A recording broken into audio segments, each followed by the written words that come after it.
بسم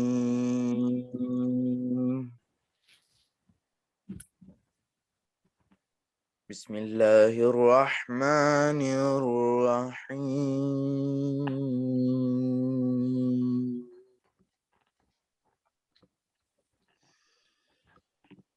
والفجر وليال عشر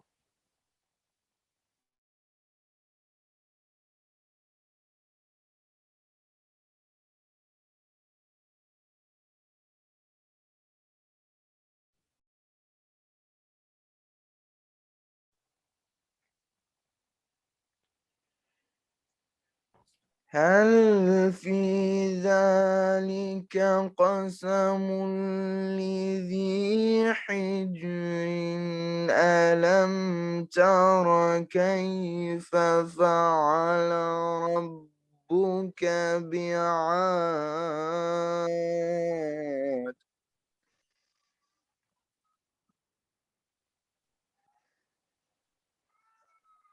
إرم ذات العماد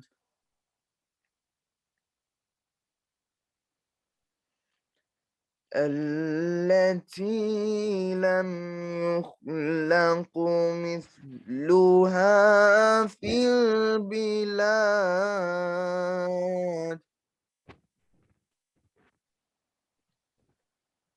وثمود الذين جابوا الصخر بالواد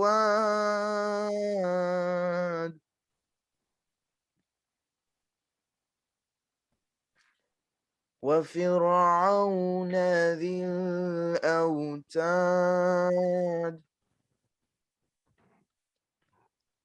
الذين طغوا في البلاد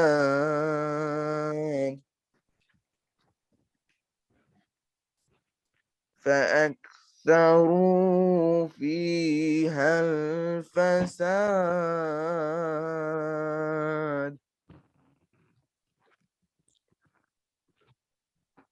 فصب عليهم ربك سوط عذاب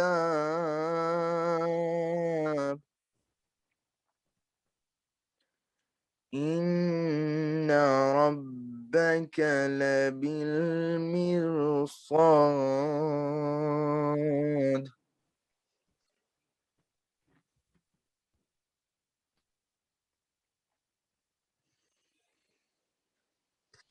بسم الله الرحمن الرحيم يا أيتها النفس المطمئنة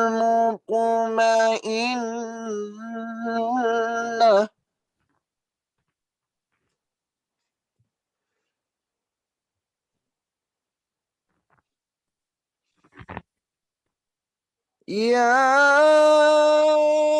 أيتها النفس المطمئنة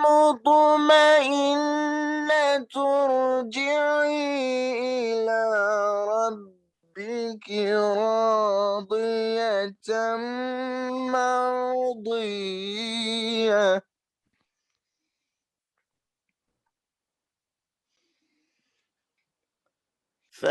فادخلي في عبادي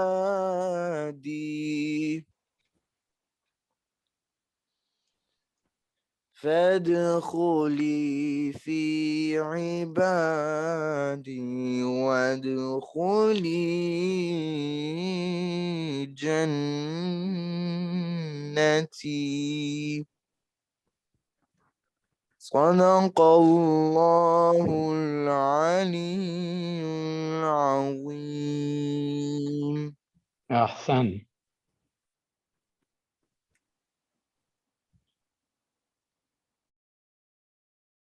Ahsan, Brother Kazim. Jazakumullah.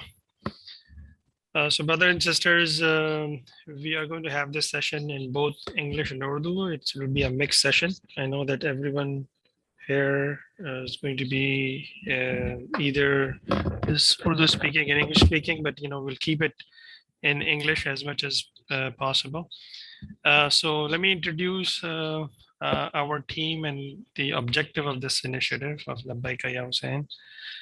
So this is an initiative which was started 5 years ago with team of individuals, volunteers, just thinking about taking people to Arabaeen and in a way that it is more economical, affordable to everyone, cut out all the middlemen between, um, uh, you know, um, uh, between the travel to Arabaeen and the cost of it, which sometimes hold a lot of people to go to Arabaeen. Objective is to make sure that we keep everyone close to Masumeen and make them ready for the Liqa Allah.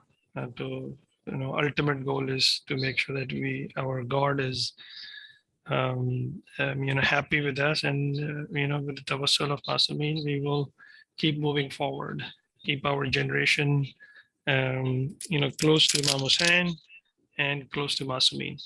So with that in mind, we started with a handful of volunteers, and alhamdulillah, we reached to a point where now 5 years ago, when the prices of going to Arabaeen was $1,500, $1,600, we were able now to cut down and make this thing as a norm for all the other groups as well, to keep the cost low. And of course, as we mentioned in every email, that all the proceeds that we are receiving from it, every single dime, every penny is basically spent on the services that we are going to provide it to you. So bear with us if we lack on anything. We are just like, Zawar like you, that who are going. So all our volunteers, I would introduce a few of them, and there are so many behind the scene hands that play the role every single day. But namely, I will name Brother Zishan Sayed from Seattle, Brother Wasif Sajjad from LA, Brother Ahsan Sajjad from Atlanta. Now, very new to the team is Brother Kamran Sayed from Houston. We do have Brother Uruj Naqvi from LA now. He was used to be in New Jersey, now in LA.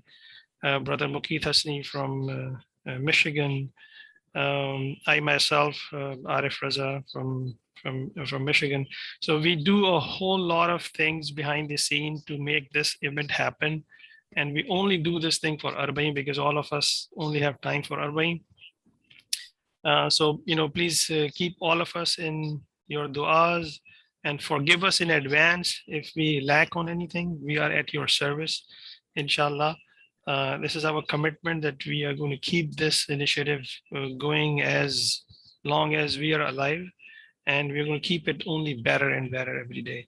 So with that, I would introduce the agenda to you and also our scholars. So with us, we have Maulana Hayder Shirazi.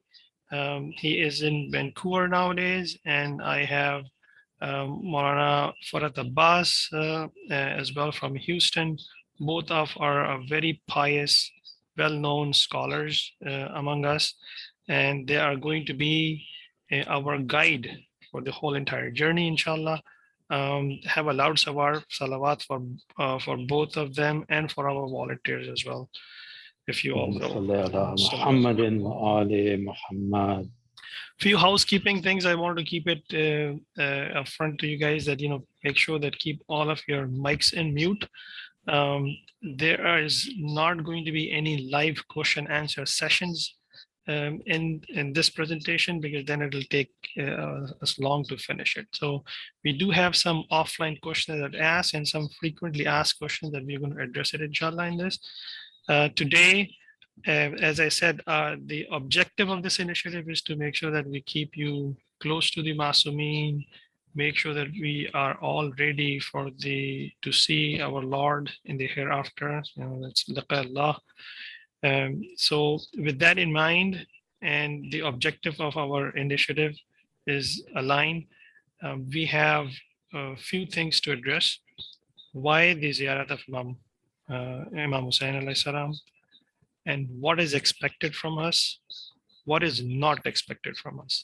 We are going to talk about some significance of major maqamat, Kazman, Balad, Samara, Kufa, Masjid Sahla, Najaf, and Wadi Salam, and what in general people complain about, and how we should address those complaints within ourselves. And of course, the objective of this whole entire trip, there is a big thing, which is walk. You're walking from one haram to the haram of Imam Hussein. And so what is the significance of that? So without further ado, I would ask Hujjatul Islam Maulana Hayder Shirazi to please start shedding some light on why the ziyarat of Imam Hussein. اللهم صل على محمد وعلى محمد بسم الله الرحمن الرحيم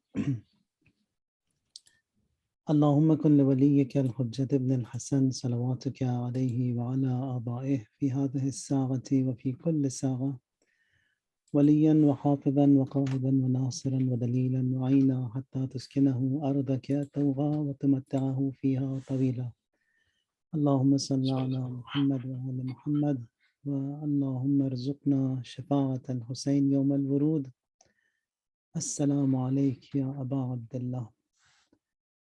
Now, why the ziyarat of Abu Abdullah al-Hussein? Now, there are lots of questions that are being asked in the past few days, verbally written on these messages. I'll just come to this point with a little bit of an and that is this ziyarat that we are all embarking on. It is an invite from the Imam alayhi salam himself. So we have been summoned by the Imam. Now you've heard from the elderly people that they say that Bulawa agar aaya to. That is a fact. Bulawa, that is that invite, it comes from the Imam. So there is something that was in us that they picked and they invited, whatever that was, we don't know. Maybe it was something, du'as of our ancestors, du'as of our parents, someone in the community. So we don't know, we don't take the credit ourselves. The credit goes to the Imam, and then he has summoned us, he has invited us. It is an honor, and then declining this invite with all these vague and fake messages on social media that we are getting, or having the faintest of thoughts, it's being ungrateful and in fact being unfortunate. For example, one of these pouring messages and calls regarding the PCR test on our return, tests and results being fake. Just think on this for a moment. On one hand, we get messages circulating, like, for example, a donkey falling off a cliff and another donkey saving, and confronting that a Muslim beheading another Muslim, saying Allahu Akbar, or promoting the message that China and India, being the largest population on earth, worship countless gods and they don't fight each other. And Muslims, numerous in nations, believing in one God and kill one another, saying Allahu Akbar. So what do you understand from these messages that are being poured, especially nowadays?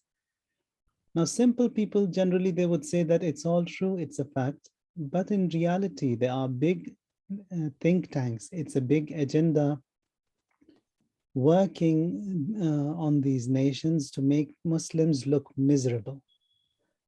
In the UK, you cannot slaughter a hen in your backyard.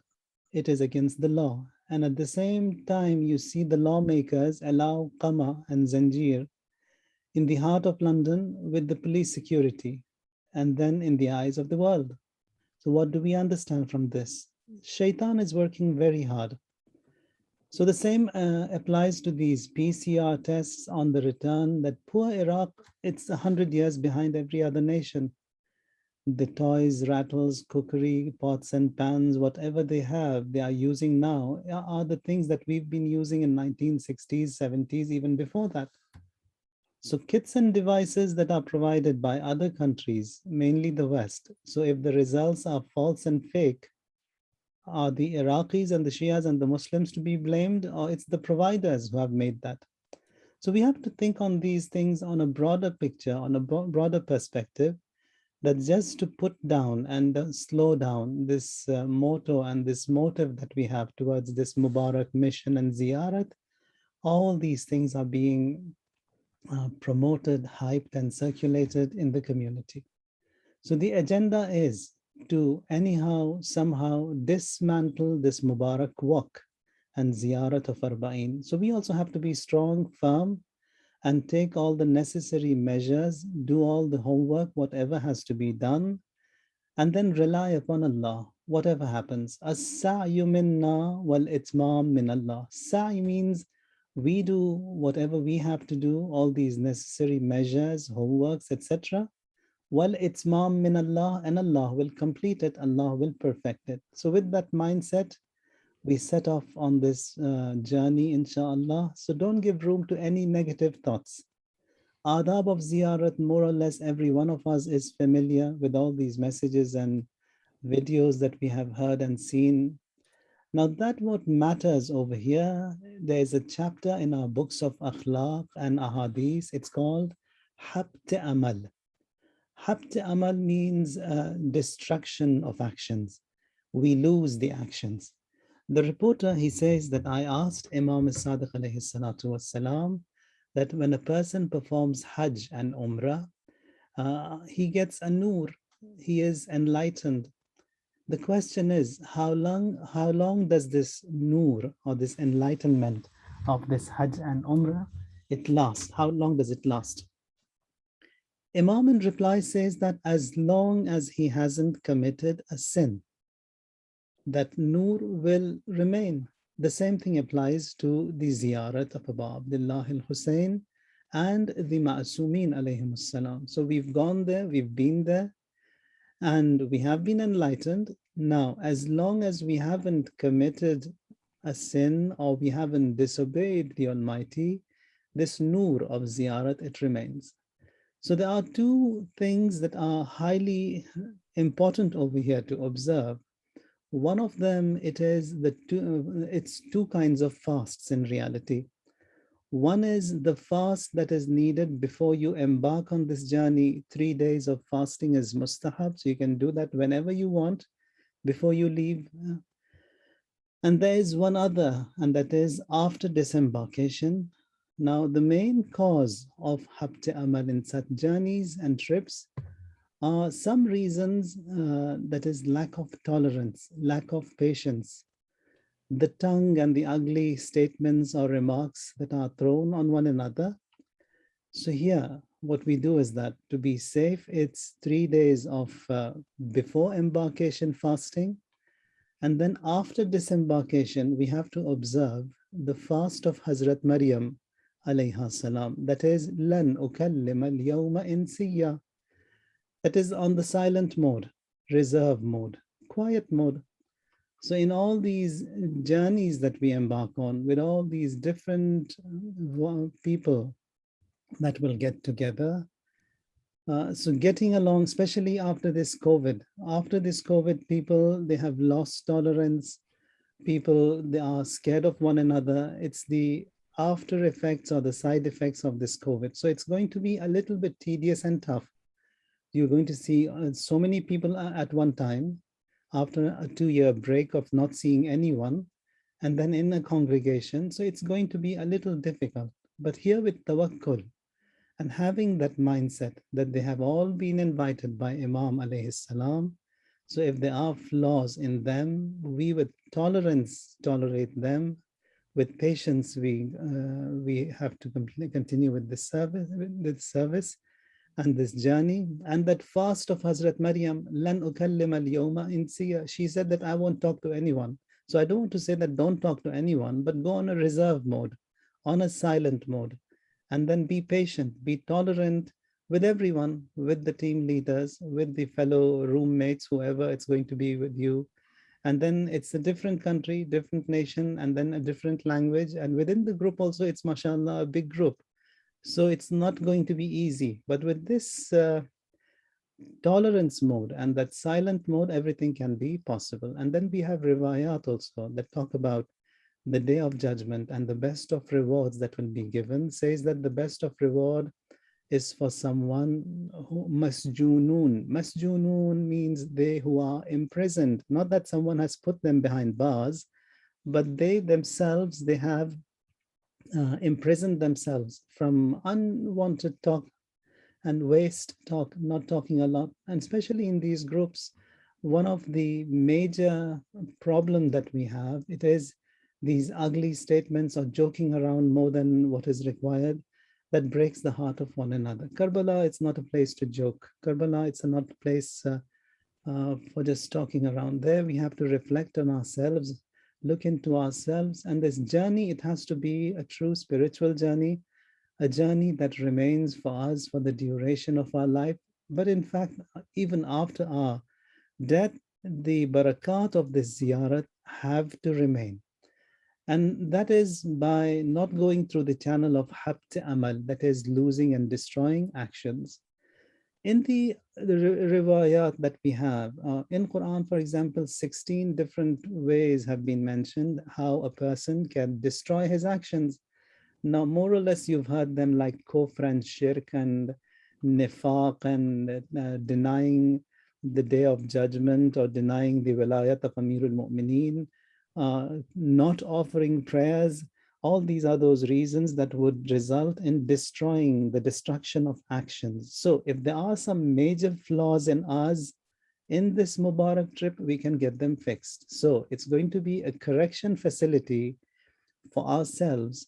And then if we have been summoned by the Imam alayhi salam, means that he wants to put us right. He wants to make all the necessary arrangements that we fix ourselves. And also mindset in this journey should be that this walk towards Imam Hussein alayhi salam, it's the introduction or the arrangement that is being made that we are moving towards Kufa and we are moving towards Karbala, because Kufa, it's going to be the headquarters of the Imam alayhi salam. So moving towards the headquarters of the Imam to avail the return of the Imam alayhi salatu wassalam. So that has to be the motto and the mindset of every one of us. So any kind of a doubt we may be having in Usul al-Din, we have to get that fixed in this walk.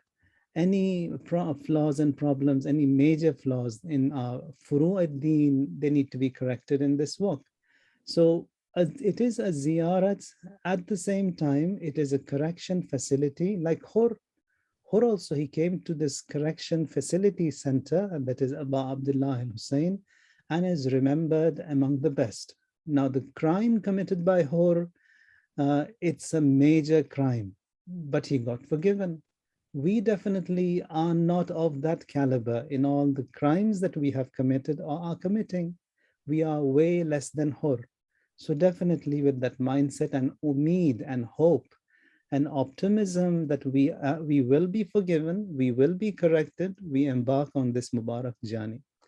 So habt amal means destruction of actions, destroying the actions.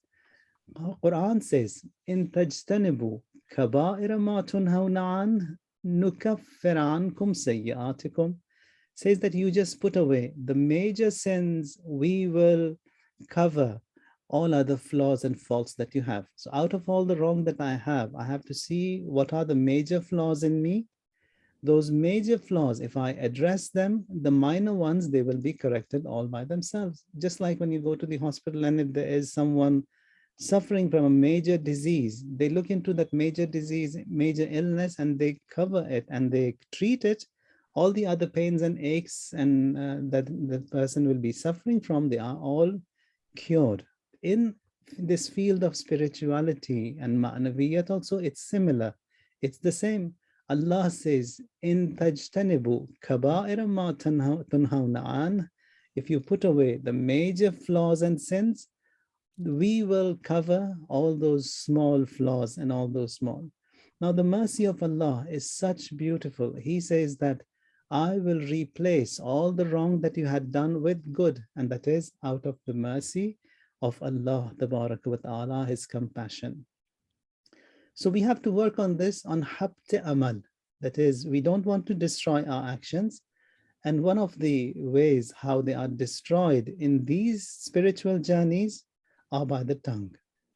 So tongue has to be under severe surveillance. Don't let it say anything, especially nowadays. The tongue is it's got unlimited talk time and data, especially with these podcasts and all these. Everyone wants to talk. There will be no one in the room, but he's talking to someone. So now the tongue who has been used to this unlimited talk time and data has to be behind bars now. For a few days, it's going to be difficult, but it isn't impossible. So especially in these trips, and if we abide by whatever the instructions are given by these sincere team leaders and who want the betterment of the group, and it's not a small group, it's a big group, means we have to have a lot of patience, a lot of tolerance with everyone. And inshallah, Allah will definitely, if He has made the arrangements and He has got so many of us together, then definitely He has made a lot of arrangement also. So there is no doubt in that. So in du'as also, when we have du'as like, for example, Allahumma wa a'udhu bika min al-dhanb al-muhbit lil-a'mal, that Allah, I seek refuge in you from the sins that destroy actions. So we have to work on that. Any sins that would destroy my actions, that would destroy this ziyarat. And in these trips, it's only these little and ugly statements, especially if you go to the um, to the um, where the food is going to be served. So we may get late, or the food may not be ready, or the food may not be to the mark that we are expecting, especially Zuwar going from this part of the world. Expectations are by default a little higher than Zuwar who come from other parts of the world. So here a lot of taqwa is required, taqwa meaning that a lot of tolerance is required as to what comes up before us and what will be offered and served and how we react with that. If there is something that is not going to be to our taste and mark, there a lot of tolerance will be required, sabr will be required. And Karbala also, it's not a place of feasting and eating. Karbala, it's a place of huzn, sorrow. And most of the duration of our journey also is going to be in Karbala. And here the dress code has to be different. And it's a good place to reflect, because after Makkah, it is Karbala. And according to some riwayat, Karbala, it's the first and the foremost when it comes to the land and the place that Allah Jalla wa Allah has created. So it's an honor that has been given to us, that we are coming to a place, getting together, and also not defending haqiqat, that also destroys actions among the habtul amal, that destroy the actions. That if you know what the haqiqat is and what right is, and if we don't support that haqiqat and right, that would also destroy the actions. The people of Kufa, they knew what the haqiqat was. They did not abide by that haqiqat. That destroyed the actions. Or when we look into the khutbah of Hazrat Zainab, she tells them off in strong statements. Ya Ahl al-Kufa, Ahl al-Khatl wal-Ghadr wal-Khadl atabkun. And when they started crying, she says that, are you crying now? Then it says that until the end of that khutbah. So one of the other things also that would destroy the actions, it's pride. Pride, ujb, that also destroys actions. So over here also we have to be extra careful that we don't fall into these traps of these diseases, and that would destroy our actions. So ziyarat tips and etiquettes, most of them we all know. Now one of the main, it's this thing that just remember and keep that in your mind. It's the fast of Hazrat Maryam, that is after disembarkation, to be observed, that go on a reserve mode. Lan ukallim al-yawma insiya. Bismillah, Arif. Shukriya, Agha. I think very valid points noted. And as Agha said, that patience is required. It does not mean that we are not ready. Alhamdulillah, we are going to be ready for all this service that we will provide you. Inshallah, the food will be good. uh, first, inshallah, that need some patience. Maybe it will not be to your taste.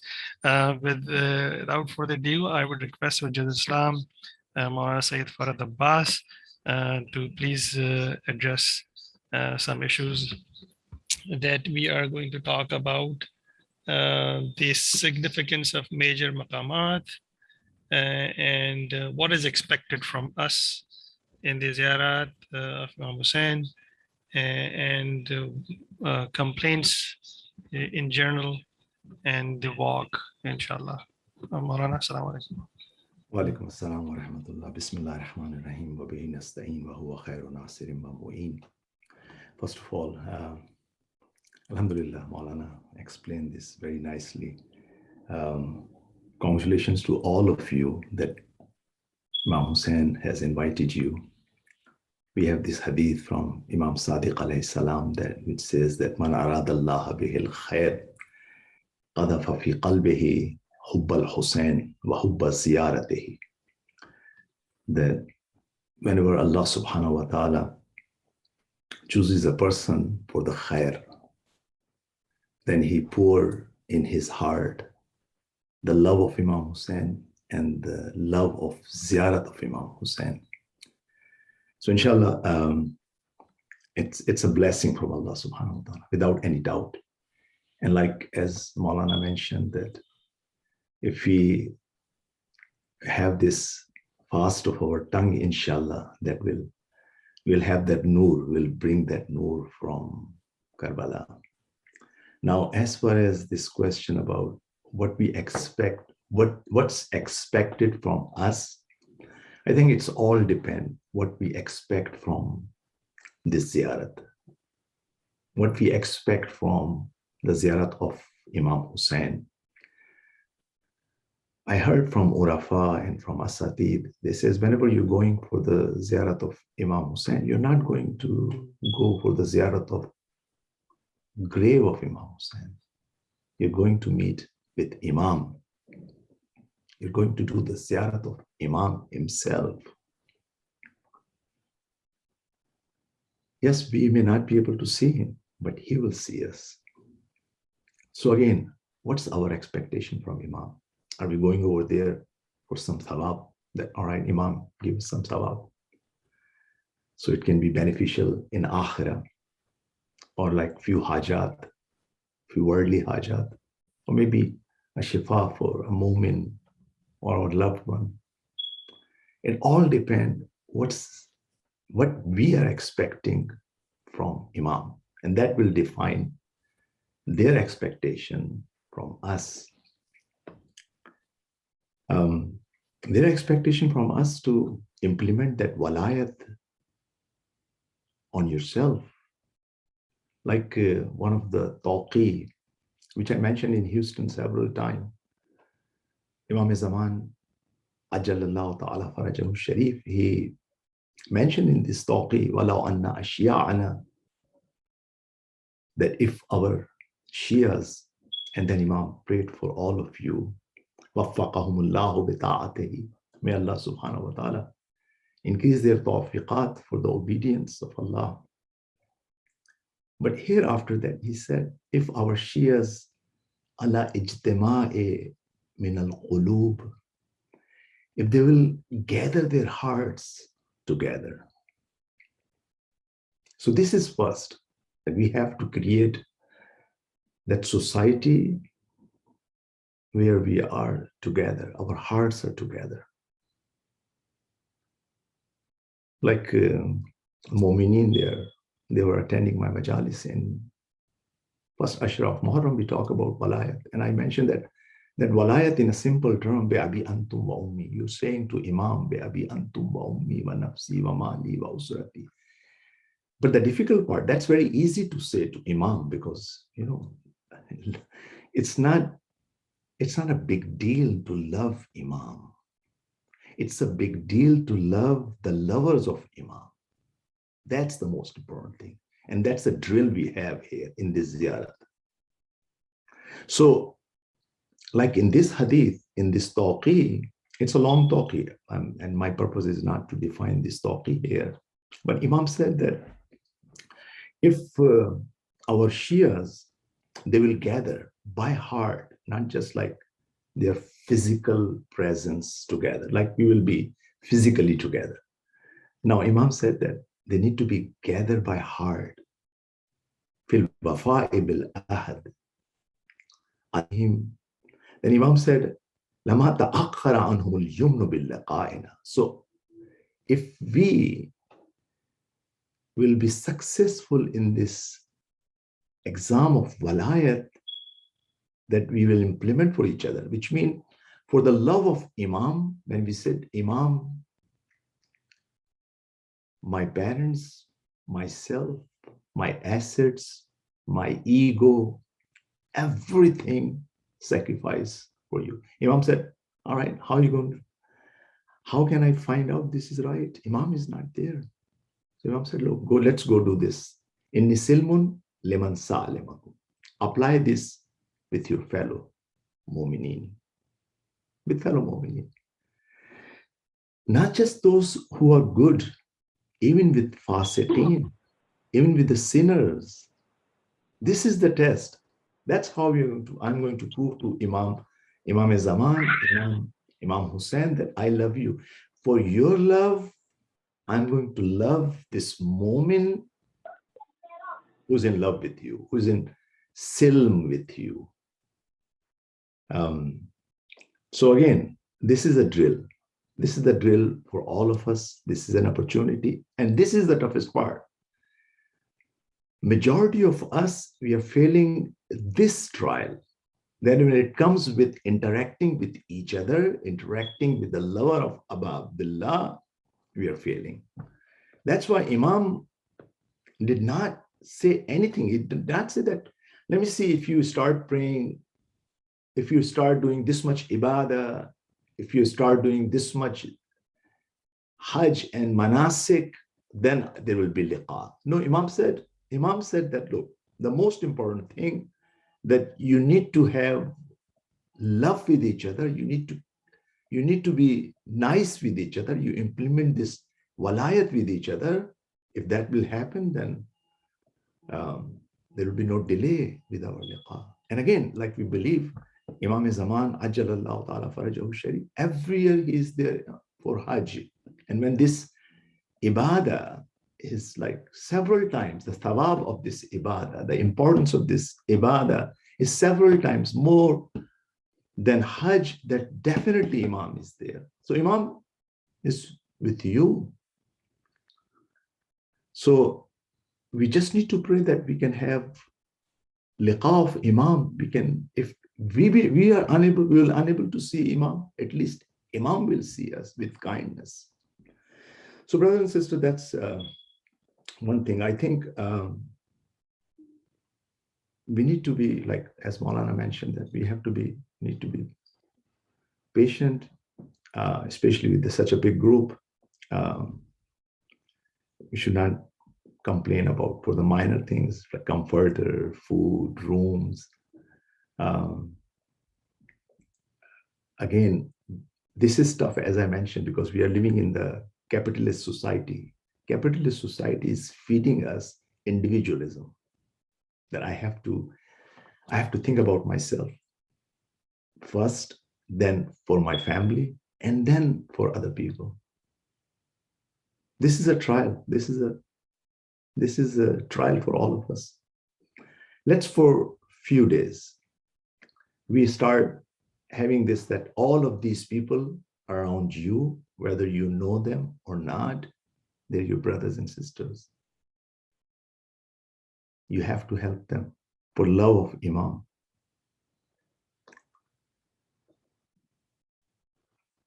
Like there is a hadith from Imam Hassan Askari, he narrated from Prophet Muhammad sallallahu alaihi wasallam. Allahumma salli ala Muhammad wa ali Muhammad.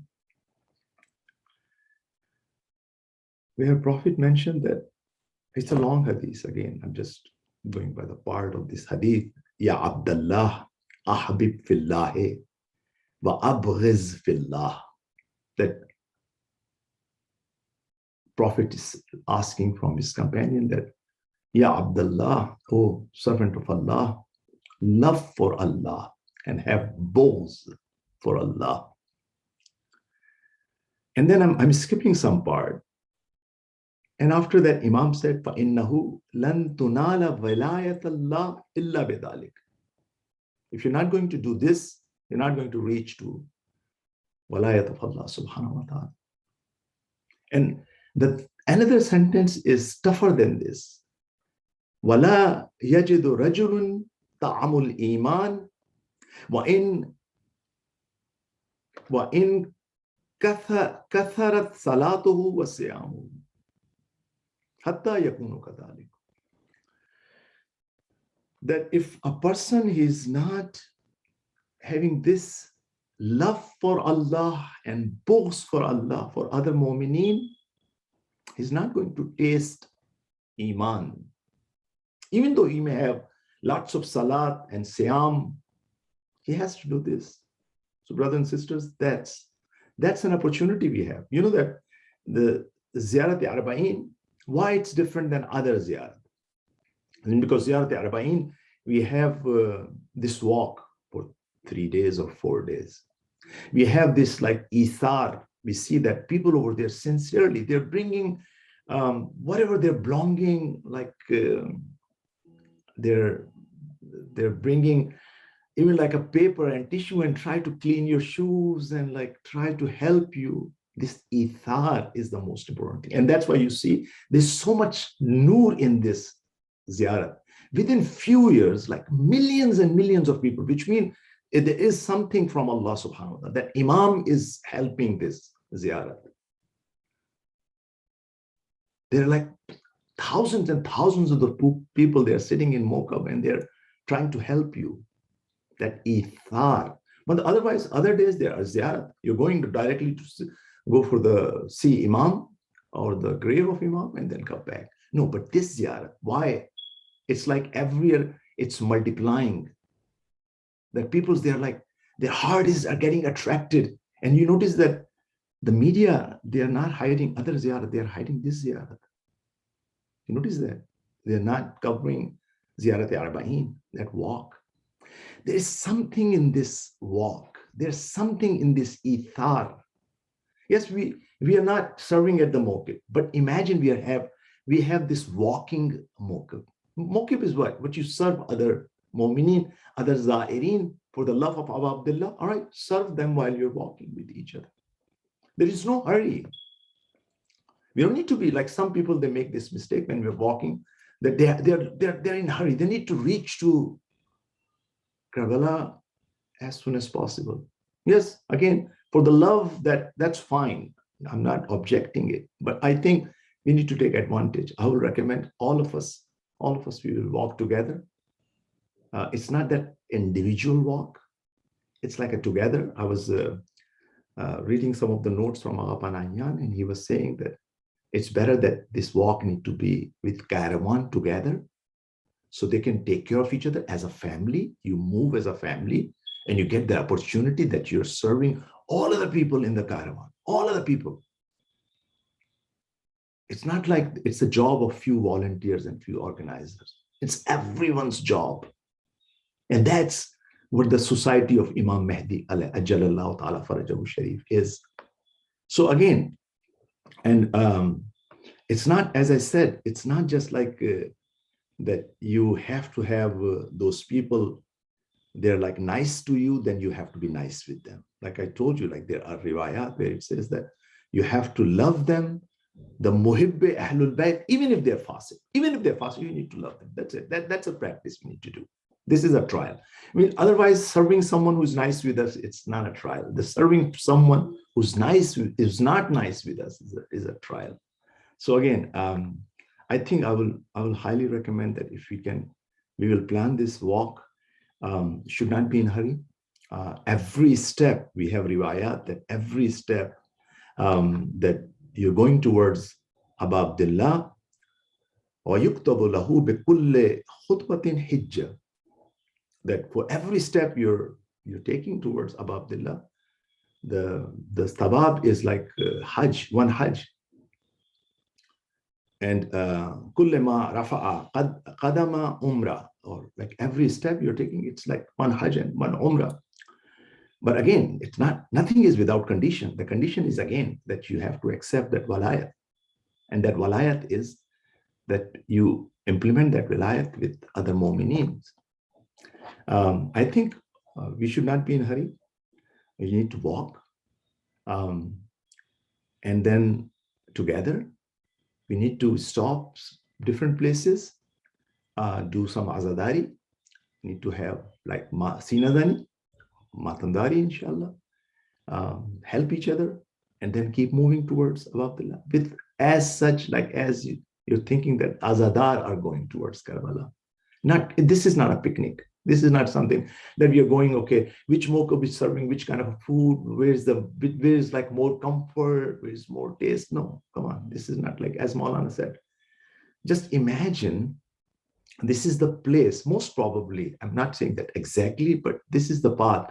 When Asirani Karbala, they were coming from Karbala towards Kufa, they were coming this way, we are going other way.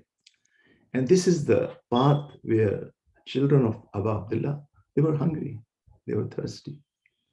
These enemies, they were cooking the food, and like they were not giving this food to the children. So have that feeling that when this caravan, they were coming towards Kufa, they didn't have food, they were thirsty. Not only they were thirsty, they were in chains. And not only just chains, like those chains. Sometimes we say this thing, and I don't know, sometimes I think about those sentences. I say, how did I say that word? Like one person, he asked from Imam Sajjad, Imam, like when he reached Kufa, Imam, can I do any service to you? Imam said, if you can remove this, like there was like a chain and that was causing harm to the body of Imam, and just put some cloth underneath. This person, when he removed the chain, he found the blood start coming. Just imagine, if we have a small needle in our body, how painful it is. Imam was going in this journey with that pain. So just have that feeling in your heart when you're going from Najaf to Karbala.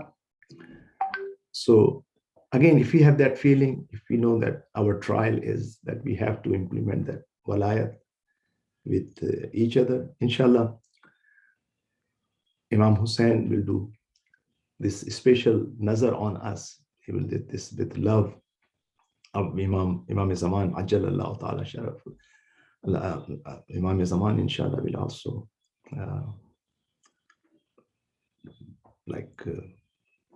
see us with love.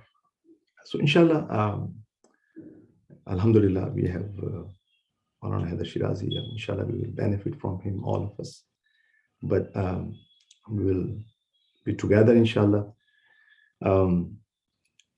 Again, I don't need to talk about complaint and other things.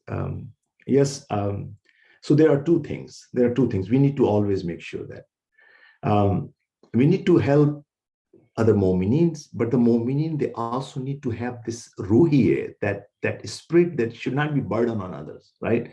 They should be disciplined. It's not that, all right, now I'm coming out, I will take my shower. The plan is that, all right, we're going to move to Sahla at 9 a.m. And now because of just you, people, they're waiting till 11. Okay, so one side, mu'mineen, they need to have patience, but other side, it's a responsibility of a mu'min that he has to be ready on time. He needs to be disciplined, right?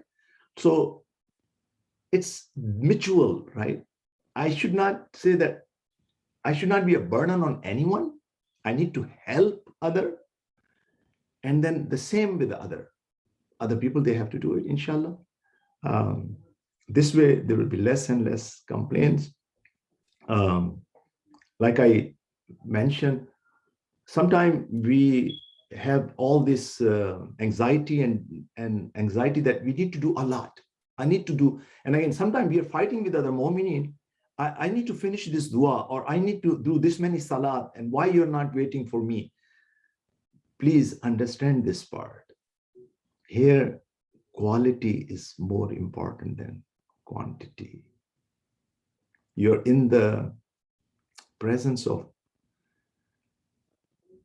Imam Hussein, you're in the presence of Amirul Mu'mineen, you're in the presence of Imam Zaman.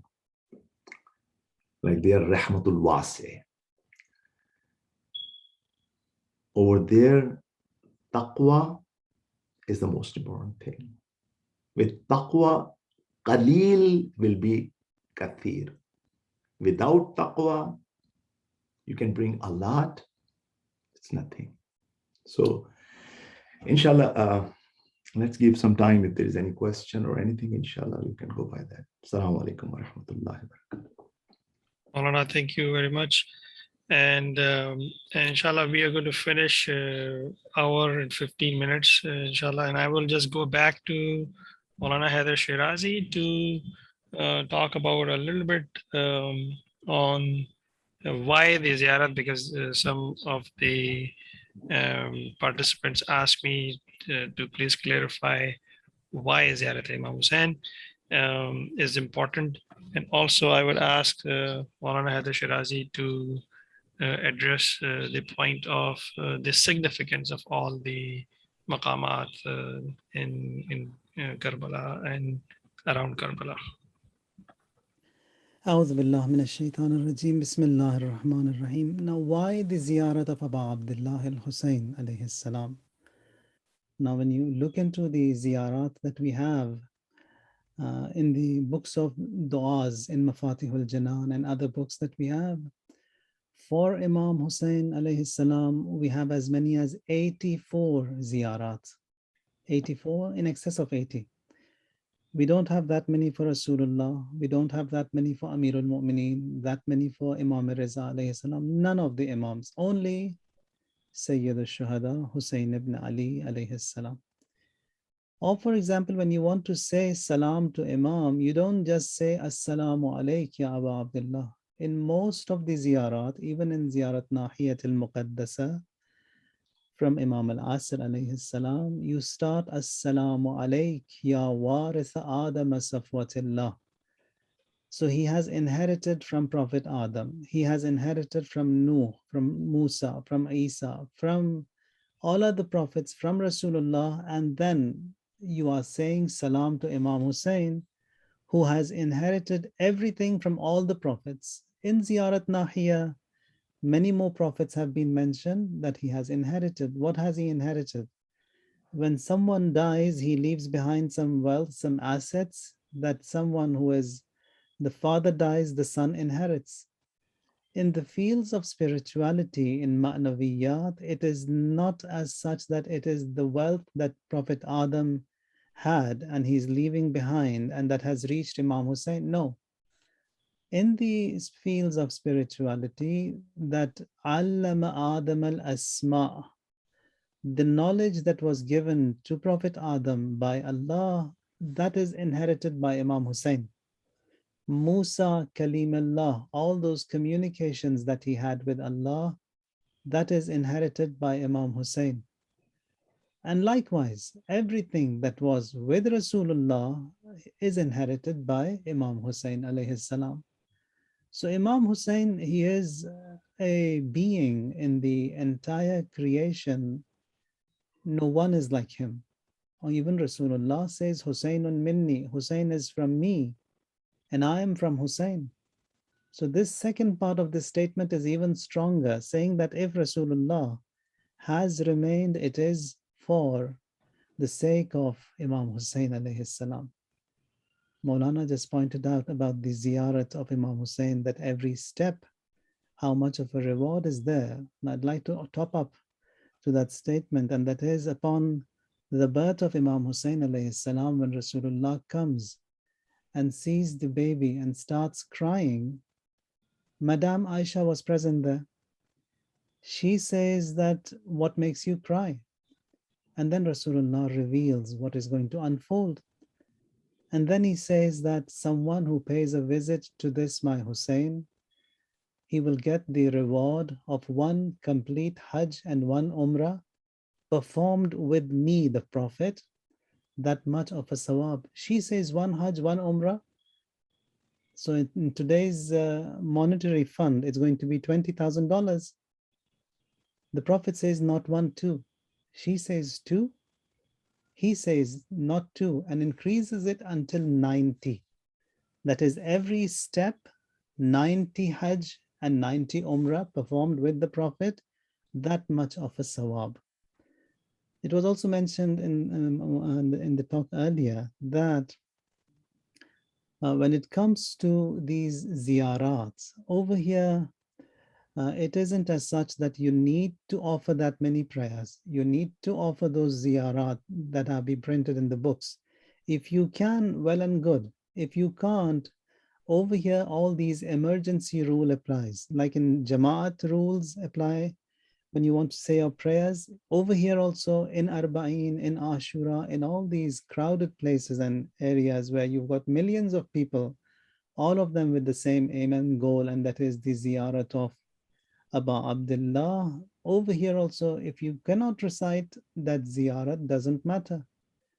Says that the moment you step into the walk, that is, you've started your walk in Najaf, the first step of yours is in the haram of Abba Abdullah al Hussein alayhi salam. So all these beautiful quotes and beautiful bonuses are there that have been given to us for Abba Abdullah al Hussein alayhi salam. Everything is different. For Hussein ibn Ali, everything is different. And on the day of judgment also, everything is going to be different. That what is connected to Sayyid al-Shuhada, that is bought at a lavish price. Or as it was mentioned by Maulana, that Man qadhafa fi qalbihi hubb al-Husayn alayhi salam. If Allah intends the good of someone, He installs the love of Hussein in his heart. So if we have been summoned and invited there, that was an invite from the Almighty Allah. And why ziyarat of Imam Hussein? Because kullul khair fi Babil Hussein.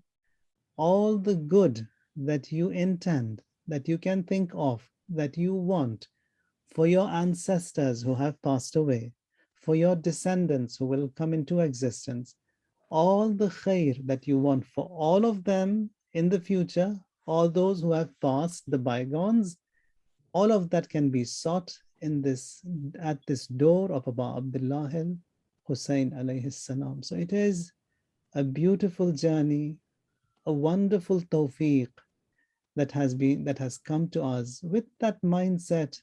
And again, when on this walk also, why ziyarat of Imam Hussein?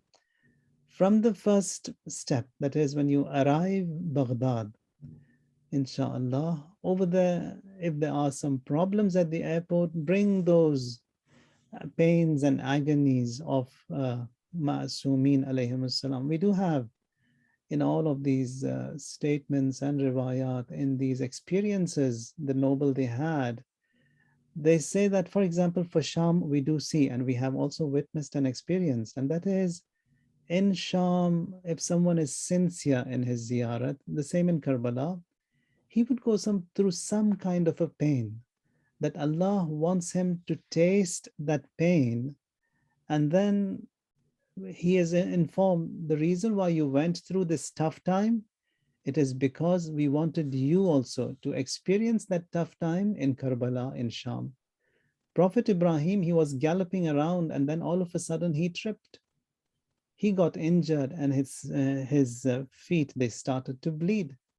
He started reflecting into his actions. What did I do wrong? Why did I have to go through this tough time and this mishap, this experience? Jibreel descends, says, you didn't do anything wrong. You are in the land of Karbala. And in Karbala, you have to go through this tough time so that you know what has happened here. You feel the pain. So we have to reflect in everything in that positive way. And in this walk also, why ziyarat of Imam? The moment you step into this walk, just reflect and say, bring to your mind the statement of Hazrat Zainab, that when she said, Ma ra'aytu illa jamila, whatever I saw was beautiful. In reality, in Karbala, nothing was beautiful. It was people being cut down, being burnt down, being killed, all that flares and all that bloodshed, beheading. It was ugly. But she says it was beautiful.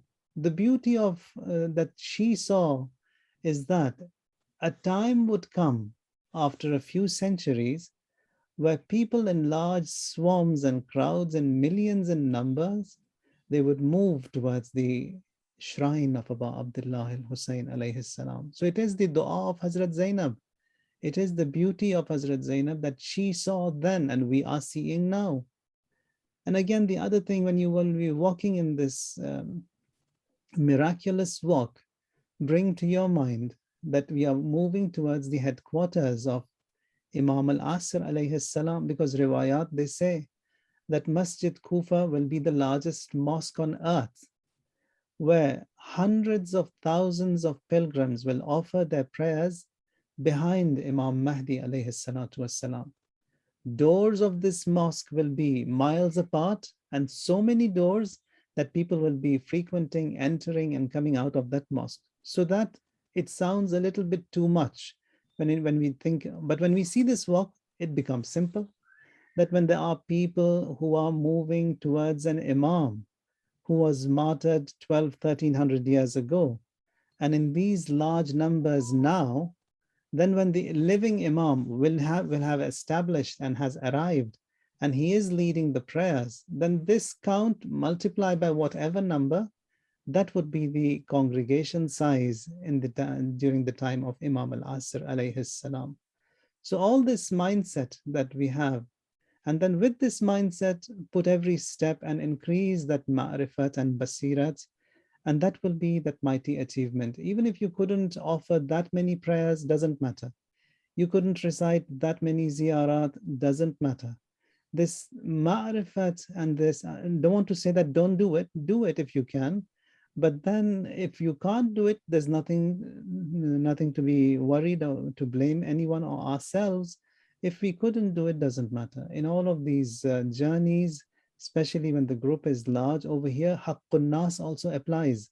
If someone is delaying someone and the group is delayed by even a minute, he is liable for the time, for all that time that was spent and people were waiting and getting to their destination. So look into things in a different way, in a different perspective, that by delaying the group, I am liable for that, for the time of that one person multiplied by all of those present in the group and whatever the consequences of that would be. So with this mindset, inshallah, we will be able to perform a better service. Now, there are so many maqamat and ziyarat in Karbala, in Iraq in general. So it will not be possible to go to all of them. Some of them that in the group will be taking us to, for example, in Balad. In Balad, it is Sayyid Muhammad. He is the son of Imam Hadi alayhi salam. That people were of this opinion that after Imam Hadi alayhi salam, he will be the next in line because of his piety, his caliber, his karamat, his ilm, and all his taqwa and everything. But then it wasn't the case, and then he passed away. He got extremely ill, and he is recognized as Hazrat Abbas of the household of Imam Hadi alayhi salam because of his loyalty, his wafa to his father, to his brothers, to the family, etc. A very noble personality, and even during his life and after his wafat also, all these miracles were seen and people, they have seen so many karamat. Now from the household of the Ahlul Bayt alayhim salam, whatever they are given is as a result of obedience, that is being submissive and to the Imam alayhi salam. Whoever submits wholly and solely to the wilayat of the Imam, he is blessed with these karamat. Sayyid Muhammad is one of them. So for those who haven't been blessed with a child, generally they come and they sacrifice a goat there, and they are blessed by the du'as of the Imam Zadeh alayhi salam. And likewise for all other worldly wishes and desires and hajat, you can seek Sayyid Muhammad. Now even Hazrat Ali Yasar alayhi salam, with his tiny fingers, he can open up huge big knots that you will be facing, any one of us will be facing in our lives. So all that is the karamat that are given to the Ali Muhammad alayhi salam by the Almighty Allah. So we will be stopping inshallah in Masjid Hanana, which is also located between Kufa and Najaf. And then this also, it's the one of those beautiful mosques that when the coffin of Amir al-Mu'mineen Ali alayhi salam was being taken, the walls of this masjid, they bowed down in honor and in respect to the coffin of Amir al-Mu'mineen. That is, now here, this mosque, the walls, they did remain hunched and tilted until 1980s, when these bohras, they constructed this masjid, they demolished those walls and they made new walls during the time of Saddam, la'natullahi alayh. Now, Masjid Hanana, Hanana means the cry of a baby camel, or when the heads of the shuhada also were brought here, and the caravan of Noor was placed here for a duration of time.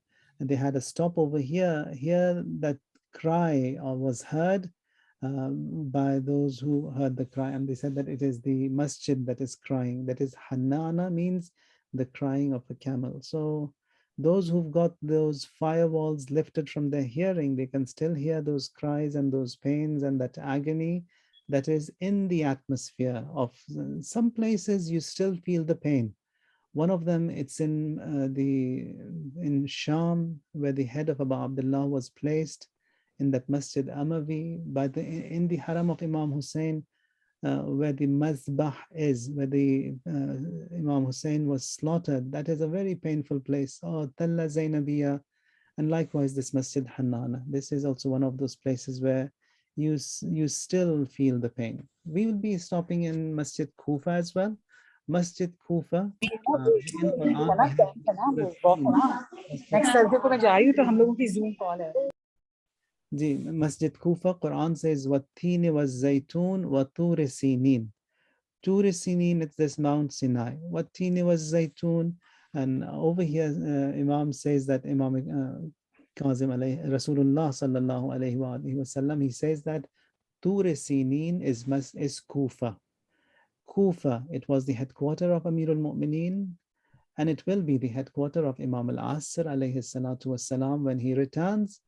So the house will be in Masjid Kufa, residence will be in Masjid Sahla. So it's close by.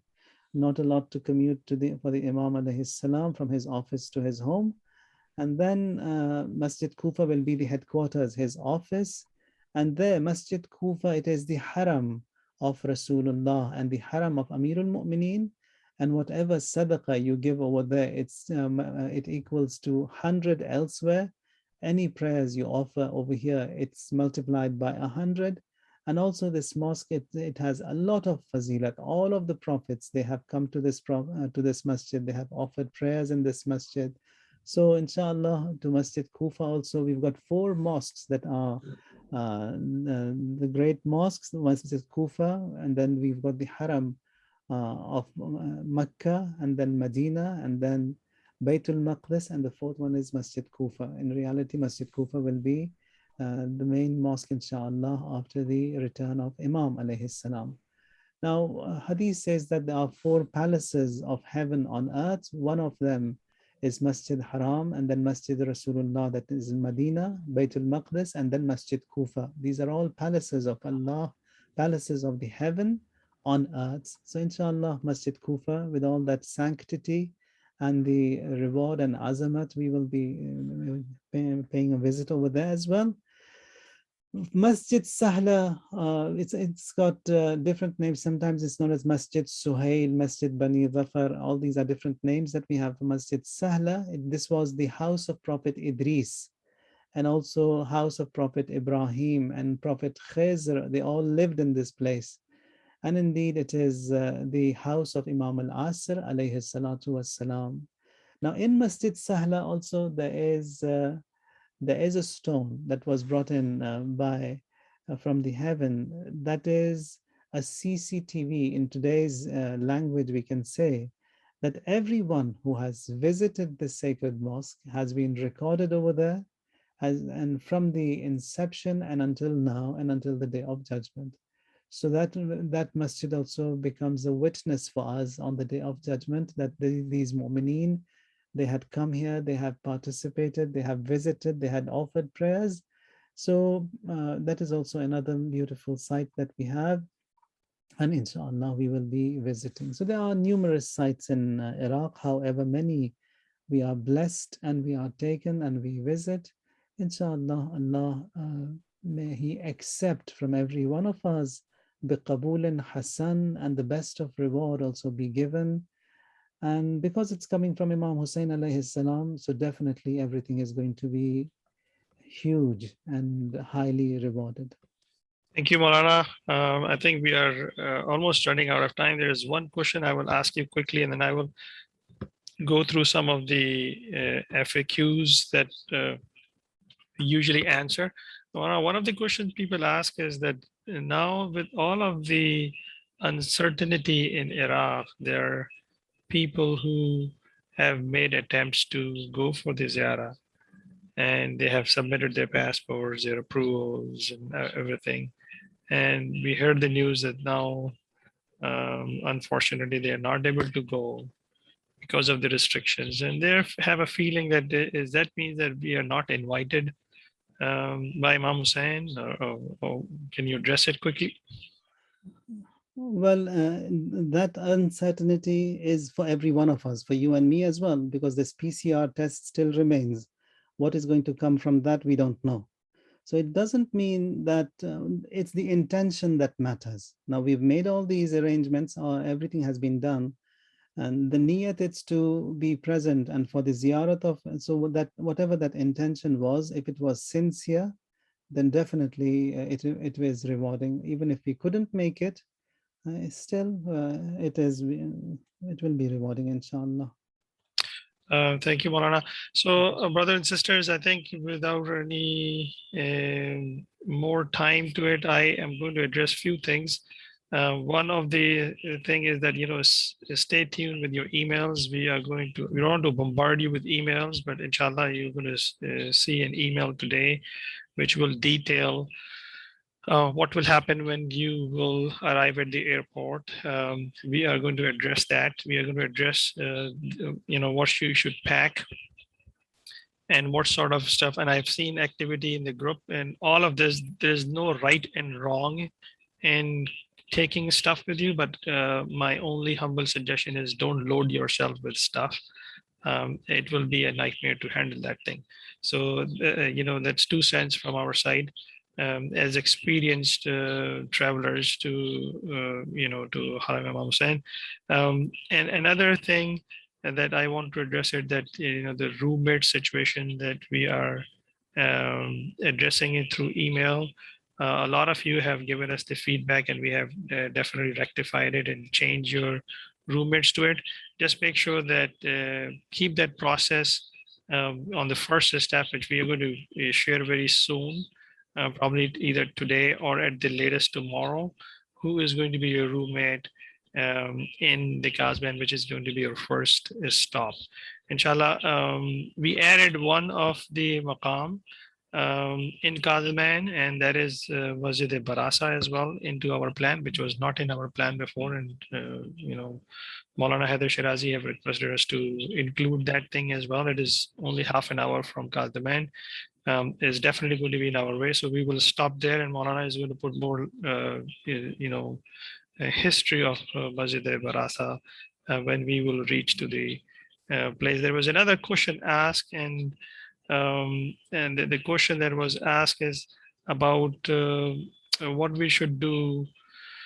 Should we do the Shab-e Budh, which is the night of Wednesday in Masjid Sahla, or it is more significant that we reach to Karbala in the Haram of Imam Hussein on the night of Thursday? We remember all of this is following just one day apart.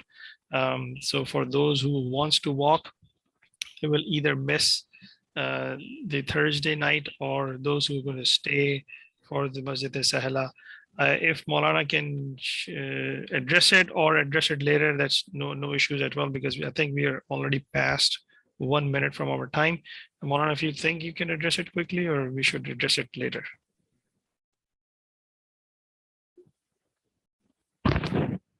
Maulana?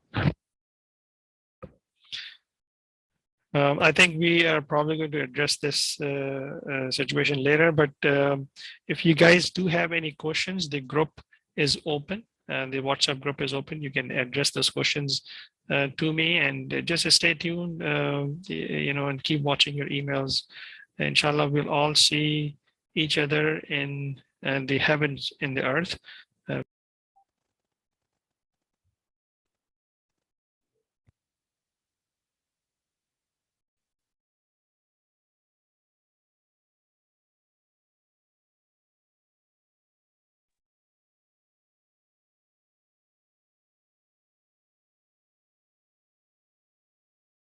जी नहीं आवाज बंद हो गई एकदम से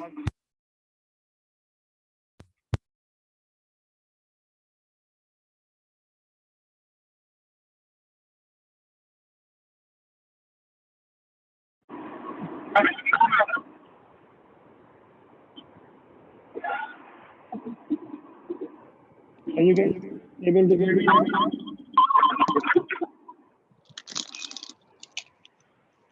Hello? आ रही है आवाज आ रही है yeah. Okay.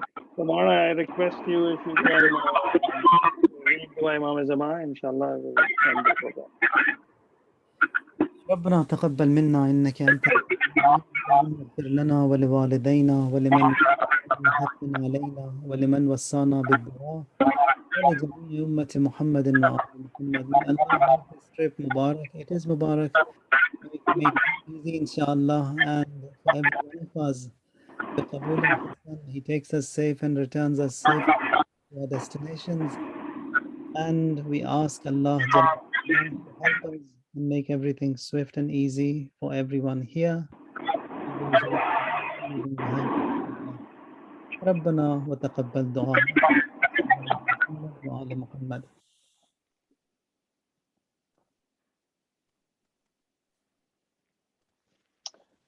Thank you, Maulana, and thank you everyone for joining us. Inshallah, the recording will be available and in the group, and I will share with every one of you who missed it very soon. Assalamu alaikum wa rahmatullahi wa barakatuh. الله وبركاته.